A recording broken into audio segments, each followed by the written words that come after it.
Assalamualaikum warahmatullahi wabarakatuh. Selamat malam teman-teman semuanya. Welcome back to my online class in morphology. In this moment, I will explain you about the morpheme. This is the basic thing in our class. Before you try to analyze more about the word formation, maybe, or the types of morpheme, you need to know first the meaning of the morpheme itself and how do we meet it. Yeah, as usual, I will explain this bilingually, and I hope you can enjoy my lesson today. This one, morphology, as you can see here, is a part of a linguistic which focus on the morpheme. We will not discuss about the other subjects today. We only focus on the morphology and morpheme itself. If you want to meet the morpheme, you have to analyze the words. So morpheme is in a word. Jadi kalau mau bertemu atau menganalisis tentang morpheme, how do we meet it? How do you find it? You need to find the word. Jadi fokuslah pada kata-kata kalau ingin membahas tentang morpheme. Oke, bicara tentang kata-kata, ternyata kata-kata itu menurut Francisca Katamba itu ada karakternya. Words are made up by sequences of sound, ya. Dia punya internal phonological segment. Ternyata kalau kita mungkin sekilas kalau orang awam bilang kata-kata itu terdiri dari huruf-huruf. Nah, tapi di sini kita luruskan bahwa ternyata kata-kata itu tidak terdiri dari huruf-huruf, tapi words is a phonological segment. Word is sequences of sound. Jadi dia merupakan rangkaian dari bunyi. Nah, di sini ada contohnya ya adalah kata nut dan kata nuts. Ternyata mungkin sekilas bentuknya sama, bunyinya pun juga hampir mirip, tapi ternyata ada perbedaan bunyi in the end of the word, yaitu bunyi s-nya. Dan ternyata bunyi s itu bukan karena hal yang sembarangan, tapi karena ada maknanya juga ternyata. If you heard a word not, it means this is only about one entity of things, hanya benda tunggal ya, sebuah kacang gitu. Tapi kalau kamu dengerin nuts, ada bunyi S in the end of the word, it means the phonological segment bring a certain meaning, ya. Dia membawa makna tertentu. Yang mana di sini untuk kasus kata kita, maknanya adalah multiple entity. Jadi itu ada karakternya. Karakter kata terdiri dari sequences of sounds, kemudian dia correlate with semantic changing atau dia berkaitan dengan makna, berubah bentuknya, berubah bentuk bunyinya, maka maknanya pun juga akan berubah. Nah, kemudian ada lagi, apakah bentuk itu bisa suka-suka aja? Ternyata tidak bisa. Jadi misalnya tadi kita ketemu dengan kata cups atau nuts atau kata-kata yang lainnya dalam bahasa Inggris, kita nggak bisa serta-merta meletakkan kita nggak bisa meletakkan bunyi S-nya itu tiba-tiba kita pindahkan ke depan misalnya. Saya maunya eaten itu, kata eaten termakan, kemudian ketika saya ingin mengatakan uneaten, tidak termakan, kemudian saya meletakkan un-nya in the end of the word. Saya nggak bisa seperti itu, because each word has a well-governed structure. Jadi ternyata kata itu memiliki aturan dalam proses pembentukannya. Kata itu memiliki aturan dalam proses pembentukannya yang mana itu berkolerasi dengan maknanya. Dan yang mana internal structure dari kata itu bukanlah hal yang tidak ada makna, tapi ternyata itu bermakna dan itu berbentuk dari segmental of sounds atau phonological segment. Dia merupakan rangkaian dari bunyi. Jadi tiga unsur ini saling berkolaborasi untuk membentuk sebuah kata. Karakternya dia terdiri dari serangkaian bunyi, yang mana serangkaian bunyi itu bermakna dan dia dibentuk oleh sebuah aturan. Jadi nggak bisa mana suka. Sehingga dari situ nanti teman-teman bisa melihat ternyata kata itu ada banyak bentuknya. Ada kata tunggal, atau yang biasanya kita lihat kata dasar ya, kita mungkin mengenalnya dengan kata dasar. Kemudian ternyata ada kata yang agak panjang, bahkan yang sangat panjang katanya itu. Nah, disinilah morfem itu muncul.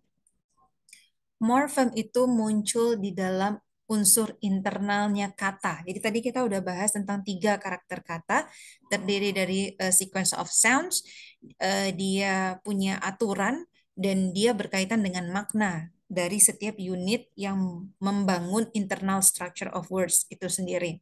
Dan morphem ada di dalam internal structure-nya. Ini saya berikan beberapa contoh. Contoh kata-kata dalam bahasa Inggris. Tapi di sini saya sebutkan morphemes.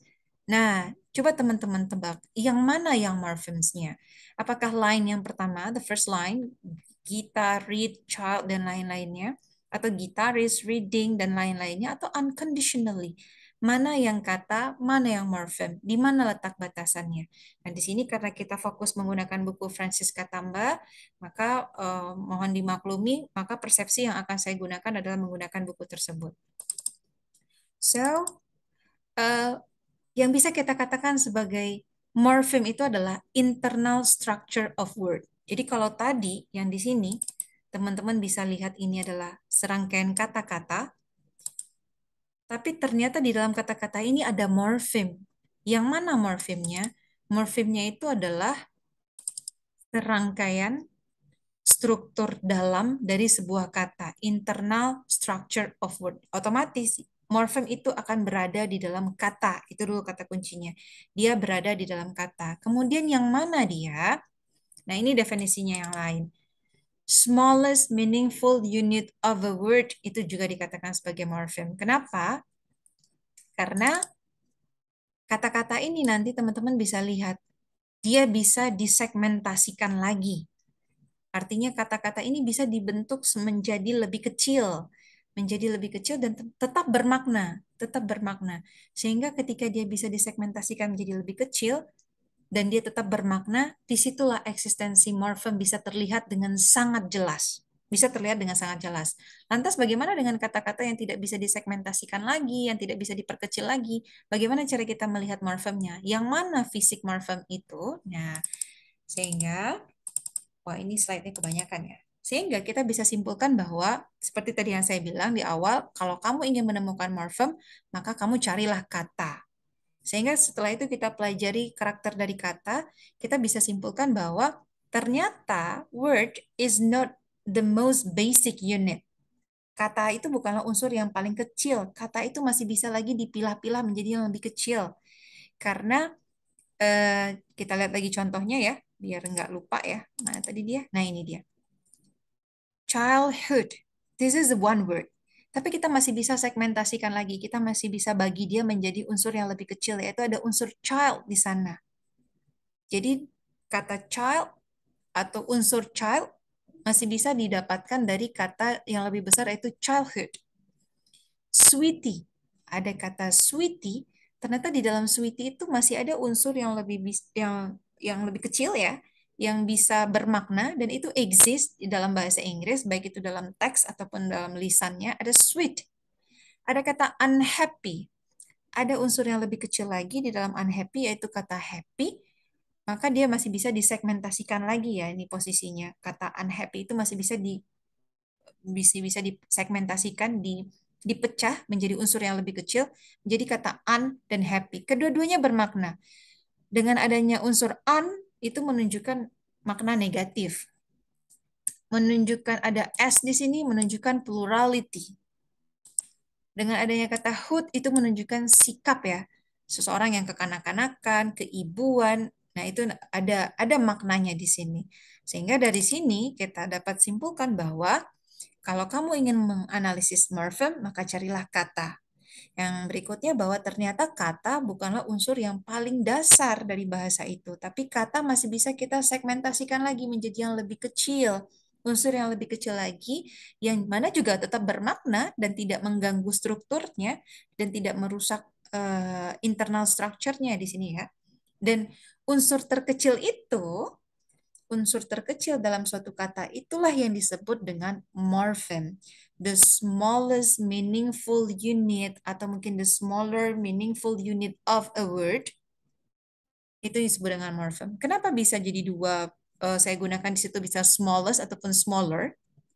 Kalau smallest maksudnya di sini adalah kasusnya kata itu memang terdiri hanya dari satu morfem saja. Jadinya dialah satu-satunya unsur yang paling kecil dari dalam kata itu sendiri. Kalau smaller, berarti morfemnya muncul dari konstruksi yang lebih besar. Aduh, bingung ya. Nah, sekarang saya contoh ini. Contohnya seperti ini. Hmm, Kata gitar atau kata read, ini adalah satu kata. Read ini tidak bisa disegmentasikan lagi. Maka internal structure-nya, meaningful internal structure of read itu sendiri adalah read itu sendiri. Ya kan? Unsur yang paling kecil yang bermakna dari kata read itu adalah read itu sendiri karena tidak bisa disegmentasikan lagi. Maka dialah yang menjadi morfemnya.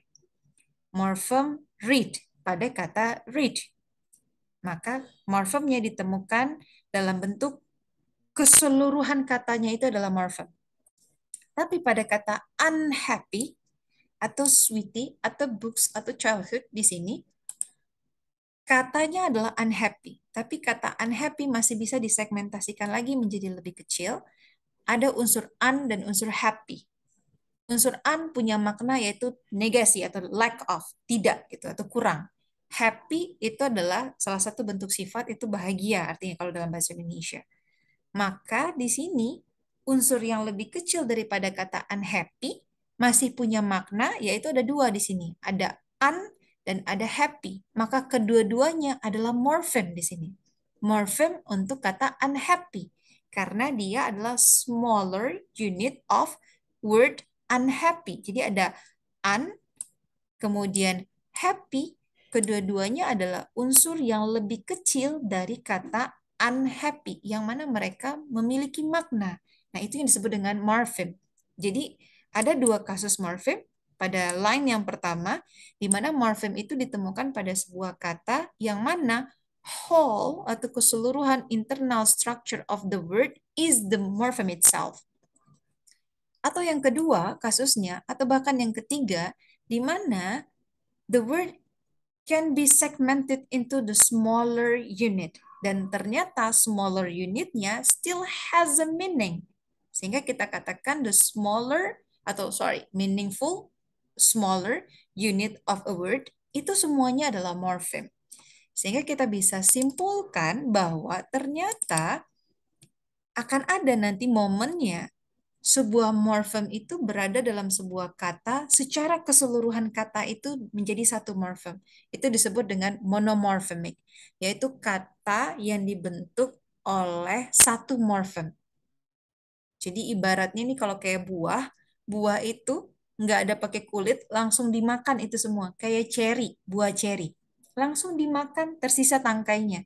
Kulit, daging, biji semuanya kemakan. Oke, itu monomorphic. Tapi akan ada nanti beberapa morfem terkandung di dalam sebuah kata. Jadi sebuah kata itu terdiri dari beberapa morfem, lebih dari satu. Sehingga ada lapisan-lapisannya. Sampai nanti kamu ketemu dengan morfem yang tidak bisa dibagi lagi. Contohnya kayak kata unhappy tadi. Unhappy terdiri dari dua morfem, yaitu ada morfem un dan morfem happy, yang mana kedua-duanya udah nggak bisa lagi disegmentasikan, nggak bisa lagi diperkecil. Itu udah jadi bagian terkecilnya. Maka itulah yang menjadi morfemnya. Cuma dia bukanlah monomorphic. Dia bukanlah kata yang terdiri dari satu morfem, tapi kata yang terdiri dari lebih dari satu morfem. Itu jadinya. So, kalau kita mau simpulkan lagi nih, jadi apa itu morfem? Meaningful internal structure of a word. Itulah yang disebut dengan morfem. Dan ternyata morfem itu ada yang monomorphic, yaitu dia hanya satu morfem dalam satu kata, tapi bisa juga ada kata yang lebih dari kata yang mengandung lebih dari satu morfem. Dan itu yang banyak sekali kita temukan ya. Kata itu masih bisa disegmentasikan menjadi beberapa bagian bermakna, maka dia mengandung beberapa morfem. So, demikianlah yang bisa saya sampaikan untuk pertemuan pertama ini, di mana kita sudah bisa menyimpulkan dan saya berharap teman-teman bisa memahami apa itu yang dimaksud dengan morpheme, yaitu meaningful internal structure of a word. Itu yang disebut dengan morpheme. Demikian yang bisa saya sampaikan pada hari ini. Terima kasih banyak. Semoga teman-teman bisa memahami konsepnya dan semoga minggu depan kita bisa belajar lebih baik lagi daripada hari ini. Terima kasih. Sampai jumpa.